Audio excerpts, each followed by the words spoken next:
Lucas capítulo 13, verso 10 ao verso 17, mas nós vamos ler apenas o versículo 12, à medida que a palavra for evoluindo, você vai acompanhar os demais versículos.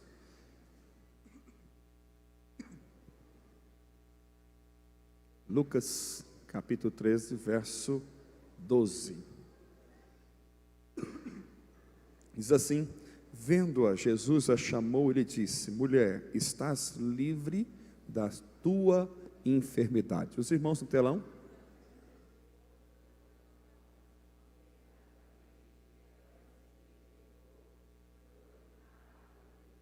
Já, irmão, volta um versículo, os irmãos vão ler o 13, o 12, por favor.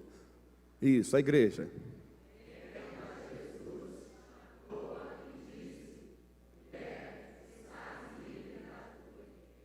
Amém. Vamos orar. Deus, fale conosco, é tudo que nós queremos. Queremos ser impactados pela sua glória, pela tua palavra.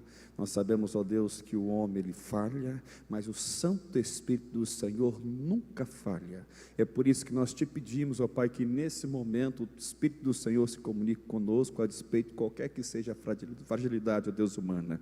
Pai, que no nome de Jesus possamos ser instrumento nas tuas mãos nessa hora. Assim nós oramos no nome de Jesus. Amém, amém. Um dia desse eu estava vendo uma imagem de São Paulo com alguém aqui da igreja, não me recordo, acho que foi com Farley. E aí então eu falei assim: Farley, dá uma olhadinha para aquele negócio ali. Deus me livre naquele negócio. Você ficar 3 horas para você chegar na sua casa, agarrado num espaçozinho de 2, 3 quilômetros, não sei, um pouquinho mais, né? Você ficar preso naquele negócio. Ninguém gosta de ficar preso, né? Por mais que existam certas coisas, situações e momentos que cerceiam o nosso tempo, escuta, a bem da verdade é que nós sempre vamos optar pela liberdade. A liberdade é a coisa mais preciosa que a gente tem. Pela manhã eu falei com vocês de um rapaz que teve um encontro com um dos pastores dessa igreja, né, que não fui eu, um outro pastor por aqui passou, e esse homem estava no seu coração já intencionado a matar uma pessoa. E aí aquele homem ouviu o conselho do pastor e ele desistiu de fazer aquilo. E eu falei assim: olha, o pior de tudo é que você mataria a pessoa e tentando resolver a situação, causaria um problema ainda muito pior, porque você não teria nem aquilo e nem a liberdade. A nossa liberdade, ela não tem preço. O texto dessa noite apresenta um momento em que uma mulher aprisionada por Satanás é liberta por Cristo. Diz a Bíblia que Jesus chegou na sinagoga, ou seja, na igreja. Ele chega na igreja e ele percebe que tinha uma mulher que andava encurvada. E essa mulher estava aprisionada por Satanás por quantos anos? Quem sabe? Você olha na Bíblia, quem sabe? 18 anos. Por 18 anos essa mulher estava vivendo um cativeiro espiritual, e eu falo sobre isso daqui a pouco. Essa mulher então vivia oprimida por Satanás. Jesus chama a mulher, ele então dá uma palavra sobre ela e lhe impõe as mãos. A mulher se endireita, ela se posiciona retamente. Naquele momento a Bíblia diz que o chefe da sinagoga vai questionar, falando o seguinte: não são 6 dias a semana que a gente trabalha? Venha neles, para que você possa ser curado. Diz a Bíblia que Jesus olha para o chefe e o chama de hipócrita, porque aqueles que queriam que a mulher fosse curada durante os 6 dias da semana eram os mesmos que ao sábado soltavam os seus bois para ir beber água, conduzia até o riacho ou até o poço. Diz a Bíblia que o povo que ali está ficou admirado e eles se alegravam diante do Senhor por causa da libertação dessa mulher. Querido, quando uma pessoa é livre, quando ela é liberta pelo Senhor, nós glorificamos a Deus, amém? É por isso que a igreja do Senhor, ela trabalha de forma intencional, ela está o tempo todo orando para que vidas sejam quebrantadas. Os irmãos que são dessa igreja, nesse momento, querido visitante, ele ora por você, ele clama a Deus pela sua vida, ele pede ao Senhor para que a ministração seja uma bênção, porque ele quer celebrar, ele quer ver vida no altar do Senhor, ele quer que a vida transformada transformada, vida diante do Senhor, assim, de forma humilhada, e dizendo: Senhor, eu preciso do Senhor. Eu olho para esse texto e eu vejo que o texto pontua algumas coisas importantes. A primeira coisa que o texto pontua são as prisões espirituais. O versículo 10 e 11 fala sobre isso. Jesus estava ensinando numa das sinagogas no sábado, e estava ali uma mulher que tinha um espírito que lhe causava uma enfermidade por 18 anos. Ela andava encurvada e não conseguia endireitar-se de modo algum. Querido, as prisões espirituais têm sido um grande tormento na vida do ser humano desde que o mundo é mundo. Desde que o mundo existe, querido, as prisões espirituais têm se tornado uma realidade e têm escravizado muita gente. Quer ver um exemplo? Caim. A Bíblia diz que Caim foi tomado de um ódio tão grande em relação ao seu irmão Abel, que ele mata o seu irmão. O primeiro homicídio que ocorre na Bíblia é um irmão matando o irmão. A Bíblia diz que o sangue de Abel clamava por Deus. Deus chega para conversar com Caim e fala assim: Caim, cadê seu irmão Abel? Aí qual foi a resposta ignorante, abrupta, grosseira que Caim fala com Deus? Senhor lá, babado meu irmão? Eu tenho a obrigação de saber onde ele está? Naquele momento o Senhor dá uma represária em Caim e diz que ele seria odiado entre as pessoas. Fala assim: é verdade, e quando acontecer eles vão me matar. Não vai acontecer assim não, Caim, vou te marcar. Eu vou marcar você para que todo mundo saiba que quem fizer isso com você vai ter dobrado, vai ter triplicado 7 vezes mais do que você fez. Sabe por quê? Porque Caim era arrogante, não era uma pessoa que se humilhava diante de Deus. Caim era uma pessoa orgulhosa, soberba, prepotente. Olha como é que as prisões espirituais, meus irmãos, oprimem a nossa vida, a ponto da gente confrontar a Deus, a ponto da gente dizer para Deus assim: Deus, não me interessa o que o Senhor pensa, pouco importa qual seja a sua opinião, eu sou dono de mim mesmo, e ainda que dê ruim, que dê, mas que eu faça a minha vida, sou eu que faço, querido. Quando nós estamos no cativeiro espiritual, nós agimos assim. Quer ver outro exemplo bíblico? Logo do início, lá dos primórdios, a Torre de Babel. Diz a Bíblia que o povo queria fazer um prédio, uma torre tão alta, que eles chegariam no céu, e o objetivo dessa torre era que todos estivessem unidos, e que eles jamais fossem dispersos.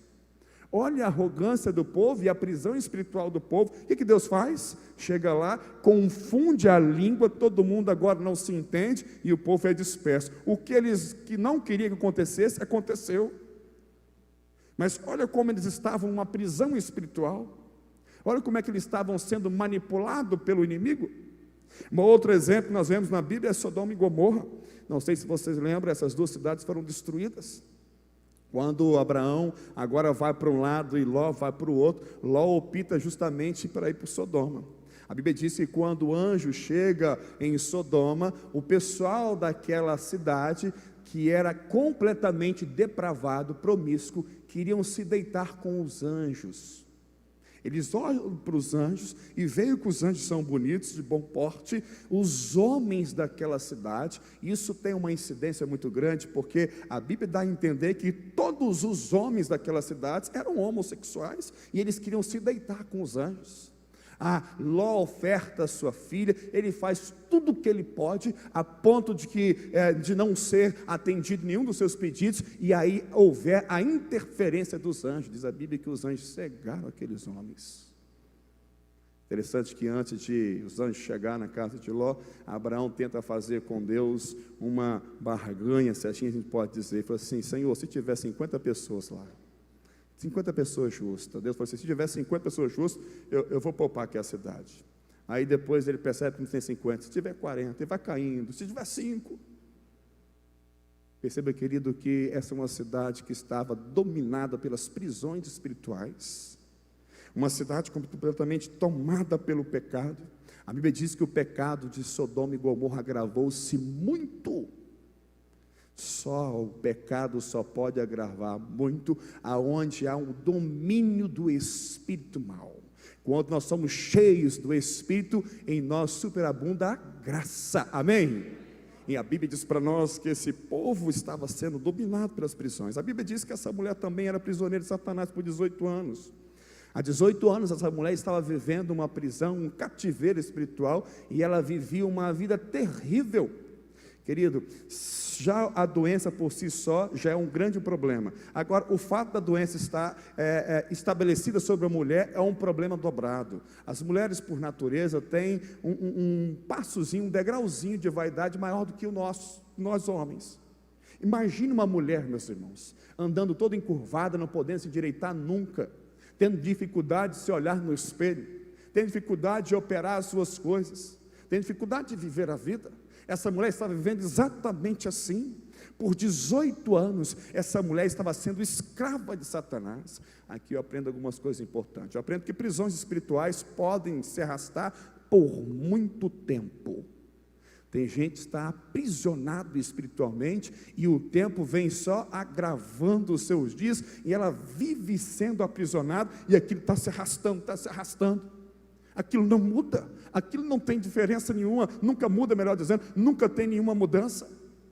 Tem gente, querido, que está vivendo assim, uma prisão, e essa prisão está se estendendo. Segundo, prisões espirituais podem tirar a visão. Diz a Bíblia que ela andava encurvada, ela não conseguia ter uma visão normal como a nossa. Era uma pessoa que andava sempre olhando para baixo, sempre olhando para os pés, nunca conseguia olhar nos olhos das pessoas, nunca tinha uma visão assim, panorâmica como a gente tem. Era uma pessoa que estava sempre olhando para baixo.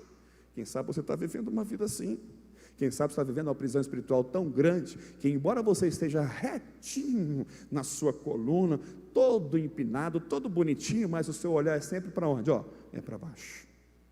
Você não enxerga nada de bom na sua vida, é tudo para baixo. O casamento olhando para baixo, os filhos olhando para baixo, a empresa olhando para baixo, o trabalho olhando para baixo. Quem sabe a prisão que você vive é uma prisão dessa, uma prisão que está fazendo você sempre olhar para baixo, ainda que você consiga olhar em linha reta. Uma outra coisa, meus irmãos, é que prisões espirituais podem furtar a nossa esperança. Eu olho para o texto, eu vejo que o texto diz o seguinte: de forma alguma ela conseguia se endireitar. A Bíblia diz que de forma alguma ela conseguia se endireitar. Deixa eu falar uma coisa para você. Uma pessoa que de forma alguma não consegue se endireitar, ela tem alguma esperança de algum dia se endireitar? Nunca. Ela já tinha ido dos médicos? Sim ou não? O que os irmãos acham? Sim. Tomar todo tipo de chá? Sim ou não? Sim. Remédio? Sim. Tudo que tinha na sua época, ela fez. Eu tenho certeza disso. Até onde seus recursos lhe permitiram. A Bíblia diz que de forma alguma ela conseguia se endireitar. Eu penso que essa mulher já tinha perdido a sua esperança. Escuta, prisões espirituais podem furtar a nossa esperança. Talvez você entrou aqui sem nenhuma esperança. Talvez você está aqui completamente esperançado porque você está numa prisão espiritual. Deus quer te libertar nessa noite dessa prisão. Quem crê nisso, diga amém. Glória a Deus por isso. Uma outra coisa importante que ressalta o texto é que Jesus nota. Se você olhar para o texto, vai ver que no versículo 12 e 13, a convicção de que Jesus está vendo essa mulher, e a certeza é de que Jesus nota não somente essa mulher, mas nota também a gente. Vendo, Jesus a chamou e lhe disse: mulher, está livre da sua enfermidade. E impondo-lhe as mãos, ela se endireitou na mesma hora e passou a glorificar a Deus. Escuta, nada passa desapercebido aos olhos do Senhor. Amém? Quem crê nisso? Diga amém. Jesus vê tudo, sabe de tudo e tem o domínio de tudo. Eu posso ouvir um amém? O universo está nas suas mãos e ao alcance dos seus olhos. Alguns exemplos bíblicos me chamam a atenção e fundamenta isso que eu estou dizendo para vocês. Um exemplo deles é a viúva pobre. A Bíblia diz que a viúva pobre veio entregar uma oferta. E a oferta que ela entrega era uma oferta de 2 moedinhas. Mas a Bíblia diz que ele também viu outras pessoas, ele viu os ricos entregando, e os ricos, diz o texto, deitavam muito dinheiro no cofre. E ele disse para os seus discípulos que, embora a viúva pobre tenha entregado apenas 2 moedas, ela havia dado uma oferta muito superior daqueles que deitavam muito no cofre. Percebe que Jesus viu tanto os ricos entregando, também viu a viúva pobre. Ou seja, quando nós ofertamos, Deus também enxerga. Quando a gente senta nos bancos, Deus também enxerga. Quando a gente louva a Deus, levanta a mão, Deus enxerga. Seja o momento que for, Deus está vendo cada um de nós. Amém? Um outro exemplo que nós podemos encontrar no texto bíblico é Pedro. A Bíblia diz que Pedro, ele vai negar a Cristo por quantas vezes mesmo? 3 vezes. E Jesus, no momento em que ele está negando pela 3ª vez, a Bíblia diz para nós, ela é enfática em dizer que Jesus olha para Pedro. Ele olhou para Pedro e disse o seguinte: eu não te disse? Se fosse a gente, ia falar assim: eu te avisei. Ele olha para Pedro com um olhar de misericórdia e fala assim: olha, Pedro, você realmente me negou 3 vezes. Perceba, querido, que Jesus vê todas as coisas. Um outro exemplo, o paralítico no tanque de Betesda. Nós sabemos que Jesus chega no tanque de Betesda e aquele tanque tinha 5 portas, ou 5 entradas, 5 caminhos, 5 conduções para que alguém pudesse entrar naquela água ao descer do anjo e mover aquelas águas, e quem entrasse primeiro seria curado. Escuta, diz a Bíblia que além de ter esses 5 compartimentos, havia também uma grande quantidade de pessoas que estavam naquele tanque, que estavam esperando mover da água. A Bíblia diz que Jesus notou quem? O paralítico. Há quantos anos ele esperava? 38 anos. O homem que há 38 anos é passado, desapercebido pelas pessoas, eles não se importam com ele. A Bíblia diz que ele recebe os olhares ou a atenção do Eterno. Deus, Jesus, nos nota, amém? Ele nos enxerga, Ele nos vê. A Bíblia diz que a viúva de Naim, quando está para sepultar o seu filho, também é enxergado por Cristo.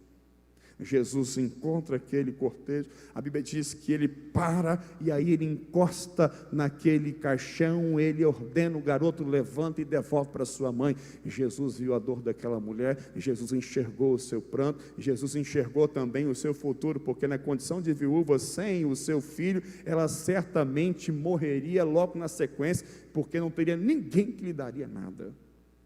A Bíblia diz para nós, meus irmãos, que Jesus está notando a mulher encurvada dentro da igreja. Não importa como você aqui chegou, se você chegou encurvado ou não, o fato é que Jesus também te nota, amém? Aqui eu encontro algumas coisas importantes. Enquanto que o Jesus que nota, ele chama para perto. Diz a Bíblia que ele chamou a mulher para perto. Querido, Jesus nunca vai notar você para que você fique distante. Quem faz isso somos nós. A gente costuma notar algumas pessoas mantendo ela distante. Essa é uma atitude nossa, humanamente falando. Mas Jesus não. Jesus, ele nota a pessoa, ele chama para perto. Ele quer você perto dele. A Bíblia diz que nesse momento, ele chamou aquela mulher. Querido, Jesus, o Jesus que nota, ele nota e te chama para perto. Segundo, o Jesus que nota, libera uma palavra de cura. Olha o que ele diz: estás livre da sua enfermidade. E é exatamente o que ele está dizendo para nós essa noite, amém? Ele está proferindo também essa palavra, através da sua palavra escrita, inspirada e revelada pelo Deus eterno, que você e eu estamos livres, amém? Outra coisa importante, o Jesus que nota restaura a vida. A Bíblia diz que ela se endireitou imediatamente. De pronto ela já ficou ereta, ou seja, Jesus restaurou a vida dessa mulher. Querido, não tenha nada na sua vida que esteja encurvado, que esteja fora do prumo, que Deus não dá jeito.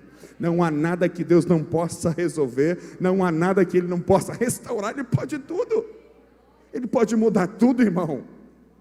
Ou não foi isso que Ele fez com você? A sua história era uma história encurvada, e hoje olha como é que você está. Olha como é que Deus te deu visão de reino. Olha como é que você hoje tem uma esperança. Olha como é que você tem uma fé, justamente porque Ele endireitou a sua vida. Jesus pode todas as coisas. Quem crê, diga amém bem alto. Glória a Deus. Jesus, o Jesus que nota, oferece alegria verdadeira. A Bíblia diz que ela passou a glorificar a Deus.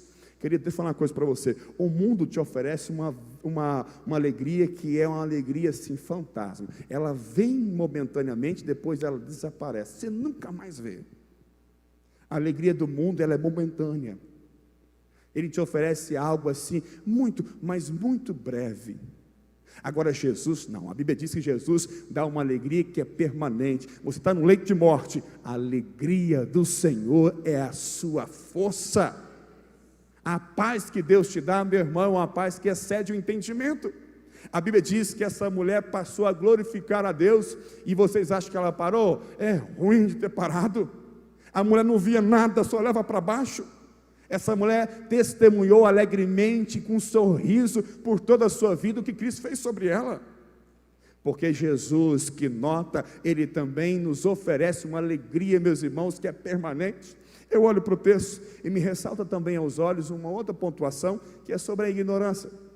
O versículo 14 e 15 fala sobre isso. Diz assim: então o chefe da sinagoga, indignado, porque Jesus havia curado no sábado, tomou a palavra e disse à multidão: há 6 dias em que se deve trabalhar, então vinde nesses dias para serem curados, e não no dia de sábado. Versículo 15, o Senhor, porém, lhe respondeu: hipócritas, no sábado cada um de vocês não desprende da estribaria o seu boi ou o jumento para levá-lo para beber? E esta filha de Abraão, a quem Satanás mantinha presa por 18 anos, não deveria ser solta dessa prisão no dia de sábado? Interessante, querido, que a ignorância é um câncer na alma. Vou repetir isso: a ignorância é um câncer na alma. Ela destrói toda a concepção, convicção, certeza e absolutos de Deus sobre você. Uma vez debaixo do seu poder, a tendência é de permanecer os seus efeitos de forma prolongada. A gente que vive, aliás, as pessoas que vivem debaixo de uma ignorância, ela sempre vai estar dando sinais daqueles seus efeitos, dos efeitos da ignorância. A Bíblia diz para nós que o chefe da sinagoga está sob o domínio da ignorância. Embora fosse instruído sobre esse dia, ou seja, a chegada do Messias, ele está sob o efeito da ignorância, e assim ele não consegue notar que ele está diante do Eterno. Uma pessoa ignorante, ela não nota nada da sua vida, ela é mais encurvada do que a mulher que literalmente estava encurvada. É aquela pessoa que só vê coisa ruim, e eu falo sobre isso agora. Aquela pessoa que a visão dela é sempre de derrota, é sempre de fracasso, é sempre de tristeza. É esse tipo de pessoa que enfrenta e que vive, melhor dizendo, sob o crivo e os efeitos da ignorância. A Bíblia diz que esse homem não enxerga nada, ele não vê nada, ele simplesmente está querendo argumentar que deveriam vir durante 6 dias, exceto no sábado. Aqui, queridos, eu aprendo alguma coisa importante. Eu aprendo que a ignorância promove sentimentos errados.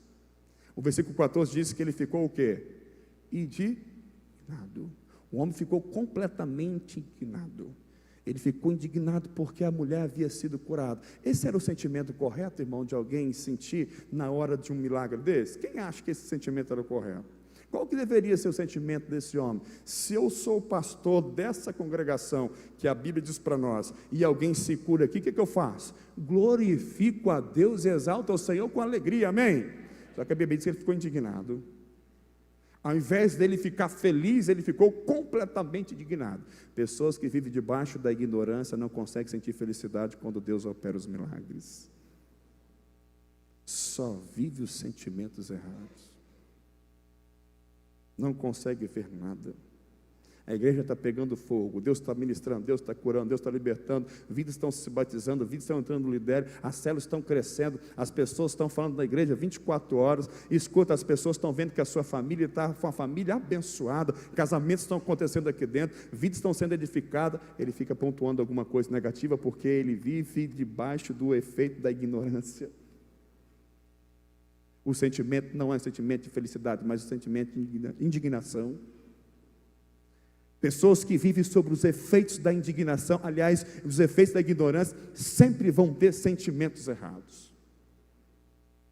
Geralmente são aqueles que reclamam 24 horas. Tudo está ruim, nada está bom. A comida que foi feita com todo carinho pela esposa, e está sem sal. Não consegue perceber nada.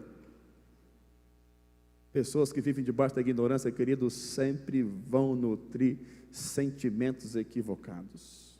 Uma outra coisa é que a ignorância limita o ordinário. Diz a Bíblia que ele fala: há 6 dias que se deve trabalhar, venham então nesses dias para serem curados. Querido, se Deus quiser curar na segunda, Ele pode, sim ou não?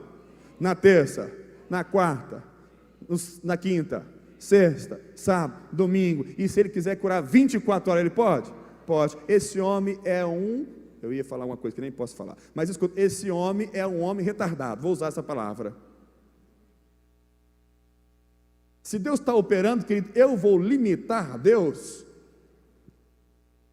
Ele está falando assim, não, não venha não, no sábado não, seja curado nos outros 6 dias. Olha como é que uma pessoa que vive debaixo da ignorância fica sempre tentando diminuir Deus.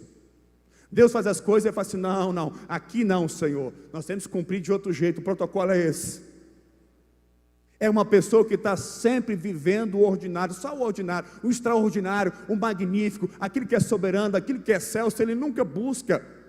Aliás, ele tem até medo de buscar, né? Perceba, querido, que pessoas que vivem debaixo da ignorância sobre os seus efeitos, são pessoas que sempre vão viver a mesma vidinha. É fácil você saber. Observe se alguma coisa está mudando. Observe se o fogo está queimando os pecados e tornando você uma pessoa viva, uma pessoa poderosa, uma pessoa instrumental nas mãos de Deus. Observe se isso está acontecendo na sua vida, na vida do seu companheiro, dos seus amigos. Pessoas que são limitadas ou que estão vivendo os efeitos da ignorância, sempre vão viver essa vida ordinária, no sentido que é uma vida comum, e não no sentido pejorativo, como é dado aí fora o palavrão, tá, queridos? Terceira coisa, é que a ignorância, ela mascara a hipocrisia. Toda pessoa que vive debaixo da ignorância é um grande hipócrita. Olha o que a Bíblia diz. A Bíblia diz para nós que Jesus olhou para o homem e falou assim, hipócritas. Não é verdade que no sábado vocês não soltam os bois de vocês, quando a lei diz que vocês nem isso deveriam fazer, que vocês varrem a casa no sábado? E vocês fazem alguma atividade no sábado? Vamos trazer para os nossos dias. Não é verdade? Hipócritas. A Bíblia diz que a ignorância mascara a hipocrisia. Queremos arbitrar sobre a vida do outro, mas nunca olhamos para o nosso, umbigo. É fácil apontar os defeitos dos outros, mas olhar para a gente e falar assim, os meus defeitos são esses.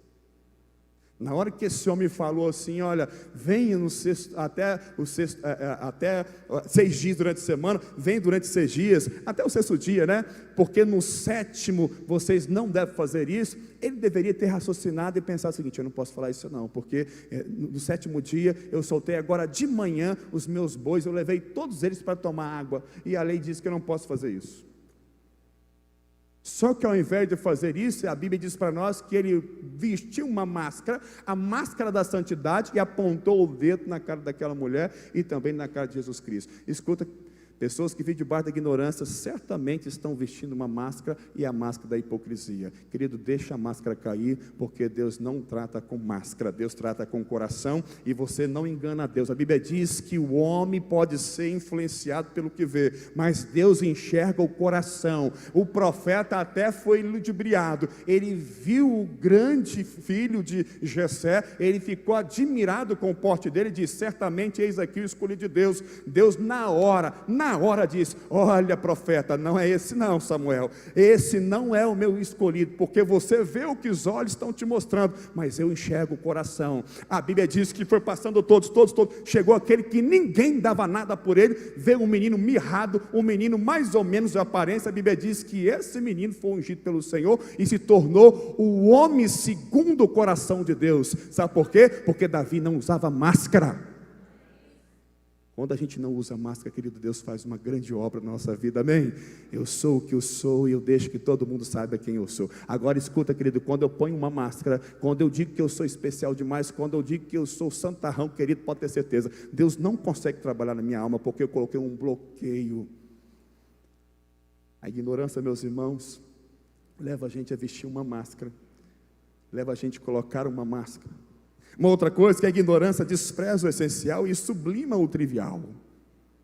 Se você olha para o texto, vai ver que ele diz o seguinte, e no sábado vocês prendem o boi, esta filha de Abraão, diz Jesus, a quem Satanás mantinha presa por 18 anos, não deveria ser solta no dia de sábado? Sabe o que a Bíblia está dizendo para nós?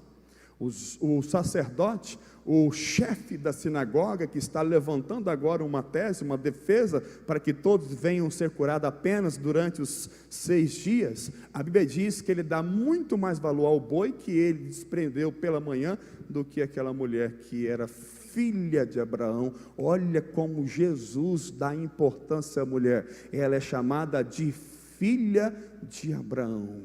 Querido, Jesus não diminui aquilo que é grande.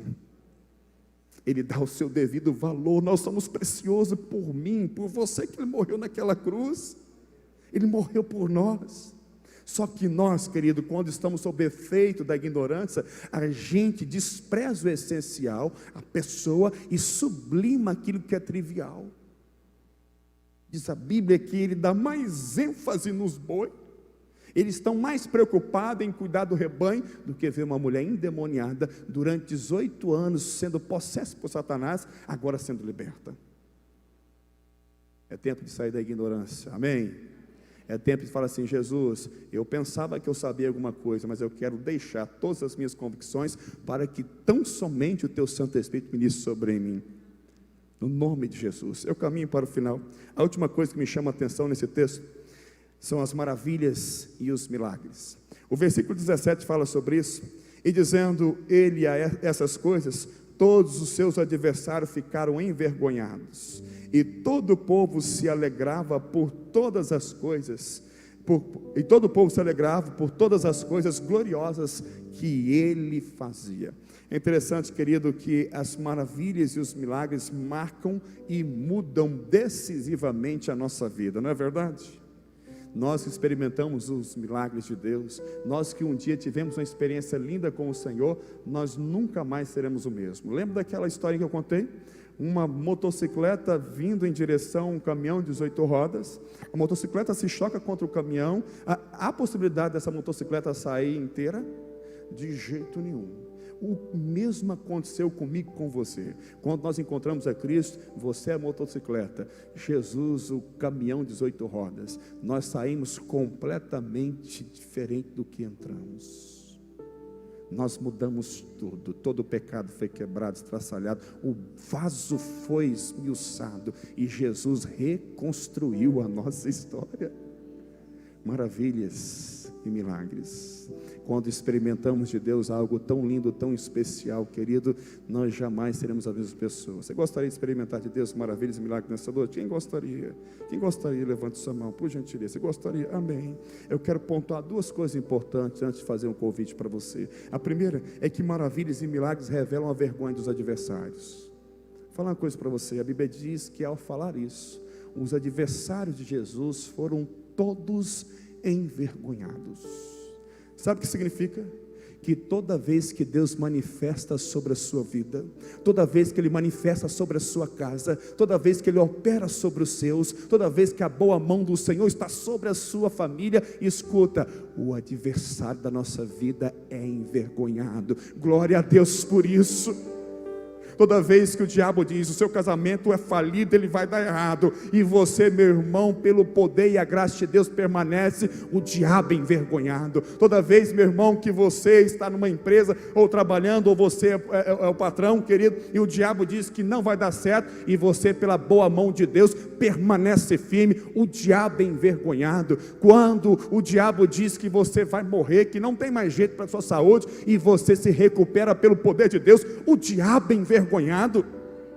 Toda vez que nós vivemos maravilhas e milagres de Deus, nosso adversário, ele é envergonhado. Querido, Deus tem feito maravilhas na sua vida, Deus tem operado com graça e com milagre, então pode ter certeza, a sua vida tem sido um grande motivo do diabo ser envergonhado. Eu termino. Maravilhas e milagres promovem alegria. A Bíblia diz para nós que todo o povo se alegrou por todas as coisas gloriosas que Ele fazia. Querido, quando nós experimentamos de Deus, a alegria, querido, certamente ela é real, ela é presente. Quando nós experimentamos maravilhas e milagres, nós vivemos uma alegria extraordinária. Diz que o povo se alegrava, o povo estava feliz, porque o povo estava vendo tudo quanto Deus estava fazendo. Eu gostaria também de ver uma vida assim, uma vida que se alegra, uma vida que se jubila, uma vida que se coloca para cima, porque você vê Deus operando sobre ela. Você gostaria? Quem gostaria de ver uma vida assim, feliz, pelas maravilhas de Deus. Eu quero convidar você que gostaria de viver uma vida assim, que levanta sua mão. Eu quero orar por você agora. Você gostaria de experimentar maravilhas e milagres sobre a sua vida? Gostaria de experimentar Deus operando? Gostaria de experimentar Deus manifestando o seu poder? Que você levante sua mão agora. Eu quero orar por você. Há alguém aqui nessa noite que gostaria de experimentar Deus assim? É o momento de dizer: Deus, eu quero isso para a minha vida. Eu quero viver maravilhas e milagres da parte do Senhor. Eu quero viver uma alegria que seja uma alegria extravagante, uma alegria linda, uma alegria poderosa. Se você gostaria de fazer isso, levante as suas mãos. Eu quero orar por você nessa hora. Eu quero entregar a sua vida no altar do Senhor. Nosso ministério vai cantar a Deus. Enquanto nós cantamos, ao invés de levantar a sua mão, eu quero convidar você que fique de pé, e você vai dizer: Senhor, eu quero essa alegria, eu quero experimentar isso, Senhor. Eu quero viver tudo quanto o Senhor tem revelado na tua palavra. Eu quero ser livre nessa hora, livre para te adorar, livre de todas as prisões, livre da ignorância, livre para experimentar maravilhas e milagres, livre para ver o poder do Senhor, livre para ser notado por ti. Vamos nesse momento louvar ao Senhor. Se você deseja, fique de pé onde você está.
Você crê que Jesus pode te libertar nessa noite? Eu quero convidar você que crê, que fique de pé. Jesus, eu quero ser livre em uma área da minha vida. Eu quero ser livre em determinado momento da minha história. Eu quero ser livre naquilo que o Senhor sabe que eu preciso ser livre. Se você deseja, querido, se una a todos que estão ficando de pé e diga: Senhor, eu creio que maravilhas e milagres estão para acontecer, porque o Senhor está trazendo libertação. O Senhor está me dando o privilégio nessa noite de ser uma nova pessoa, não mais encurvado, não mais olhando para baixo, mas uma pessoa agora que tem uma visão de eternidade, uma visão de Deus, uma visão do milagre, uma visão que traz alegria, porque o Senhor tem feito bem todas as coisas. Se você crê que Jesus tem poder para te libertar, se você crê que Ele tem poder para fazer milagres e maravilhas sobre você, fique de pé onde você está. Eu quero orar pela sua vida agora, eu quero interceder por você, eu quero pedir ao Senhor que lhe abençoe e abençoe poderosamente. Eu queria pedir que um irmão que está do lado dessas pessoas que ficaram de pé, dê um abraço bem apertado nela agora. Olha, dá uma olhadinha isso, dá uma olhadinha, pessoal na galeria, aqui embaixo,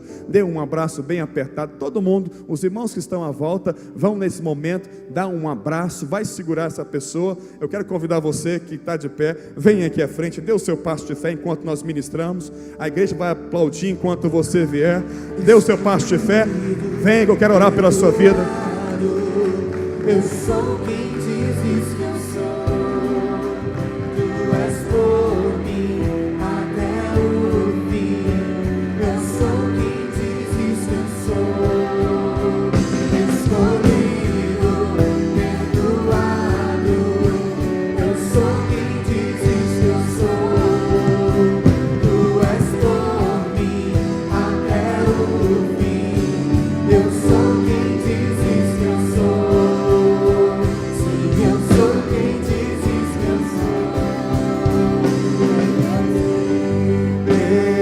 A igreja aplaude ao Senhor, a igreja aplaude ao Senhor. Sou filho de Deus, sim, eu sou. Em tua casa, ó Pai, há lugar pra mim.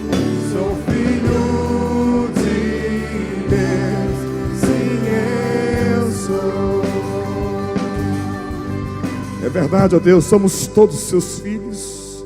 E por isso nessa noite, ó Pai, nós invocamos o seu nome para que haja milagres e maravilhas sobre nós. Ó Pai, que no nome de Jesus haja libertação do Senhor sobre cada uma dessas pessoas. Ó Pai, o diabo não tem mais autoridade sobre eles, não andarão mais encurvado, não olharão apenas para baixo. Ó Deus, o Senhor inaugura um novo tempo, o tempo da ignorância passou. Ó Deus, agora eles estão experimentando, ó Deus, a boa mão do Senhor sobre eles. Eles estão vendo, ó Deus, a manifestação da sua graça. O Senhor opera, ó Deus, e a alegria é inevitável, porque nós somos alvos do seu amor. O Senhor nos nota, o Senhor nos chama, o Senhor libera uma palavra de cura, o Senhor impõe as suas mãos sobre nós. O Senhor, ó Deus, age e age de maneira poderosa, e é por isso que nesse momento há libertação sobre cada um deles. Pai, no nome de Jesus, derrame o seu favor, escreva nomes aqui no teu livro, revista com o seu poder, ó Pai, que a armadura do Senhor esteja sobre eles, que eles possam resistir os dias maus,